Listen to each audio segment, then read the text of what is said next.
Hello students, welcome to the next lecture of the ordinary differential equation. In this lecture we will study about the equations that can be reducible to exact differential equations. So whenever the equation is not actually exact differential equation, but we can reduce these equations to the exact differential equations. So there are multiple cases, multiple types. We need to check the case of the equation first and then we will apply the according method. So let's say what is the first type, or we can say the rule 1. So in the rule 1, if in the equation del m upon del y minus del n upon del x whole divided by n, that means we need to evaluate this from the given equation, and we know what is m and n. So we have seen into the last lecture of the exact differential equation. So you can check the previous lecture and see what we mean by m and n. So del m upon del y minus del n upon del x whole divided by n has to be evaluated, and if this is a function of x alone, so that means it should not contain any other variable y. So if it is the function of x alone, then we can apply this formula, this rule number 1 or type 1. In that case, the integrating factor will be e to the power integral of that f of x. So what is this f of x? F of x is this calculation what we have done. So once we'll calculate del m upon del y minus del m upon del x whole divided by n, this will be the f of x.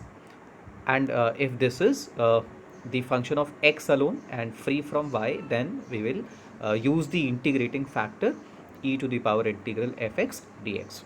So once we will use the integrating factor and we will multiply the equation with this integrating factor, then the equation will be reduced to exact differential equation. So we need to multiply the given equation with the this integrating factor, and then the equation will be reduced to exact differential equation, and then we can solve it by the method we use to solve the exact differential equation, the three-step method, if you remember, to solve the EDE.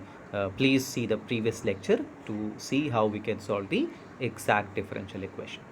So let's see an example. In this example, the question is given y minus 2x cube dx minus x 1 minus xy dy is equal to 0. So we can see here m is y minus 2x cube, n is minus of x within the bracket 1 minus xy. So we have m and n. So first we will differentiate m with respect to y partially. This is giving us a 1. So this is partially differentiating. So y, we will consider only y. So this is 1 and this is constant. So it will be a 0.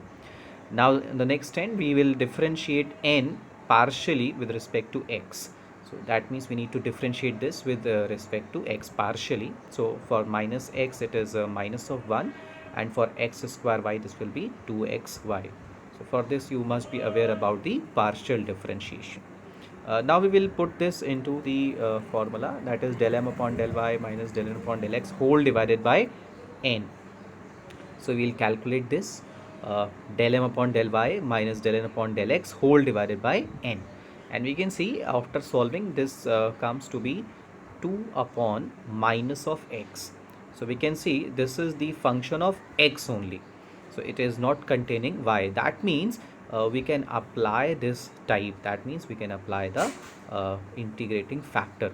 So now this is just because of this is the function of x only. So what will be the integrating factor? The integrating factor will be e to the power integral of f of x. So what is f of x? 2 upon minus of x. So the integrating factor is e to the power minus integral of 2 upon x dx. So now we will solve this integrating factor on solving on performing the integration of 2 upon x. So this will be e to the power minus 2 of log x. So log and e will be cancelled out, and the result will be 1 upon x square. So this 1 upon x square will behave as integrating factor. We need to multiply this with the original given equation. So we will multiply the original equation with the 1 upon x square. So this is how we can multiply, and once we'll multiply we can see that the given equation will be reduced to exact differential equation. That means now this equation is the exact differential equation. And just to solve this exact differential equation, first of all we need to check whether del m upon del y now and del m upon del x are equal or not. So in the above equation we can see, in this equation what is the new m. So this is new m and this is new n. So we will find out whether del m upon del y and del m upon del x. So del m upon del y comes to be 1 upon x and del n upon del x come to be 1 upon x. So this is equal. That means now the equation is exact differential equation. Now we'll put the solution to the solution of the exact differential equation is given by integral of m dx plus integral of n dy, where n has to be free from x and plus a constant of integration. So now we need to perform this. So we will be integrating m with respect to dx, and we will be integrating the n, only the terms of n which are free from x, so that is y only, and plus c. So on performing the integration, this comes to be y log x minus x square plus y square upon 2 plus c. So this is the final solution of the equation, of the given equation. So this is how we can reduce the exact differential equation to the exact differential equation, and can solve with the first case, with the first method, with the first rule.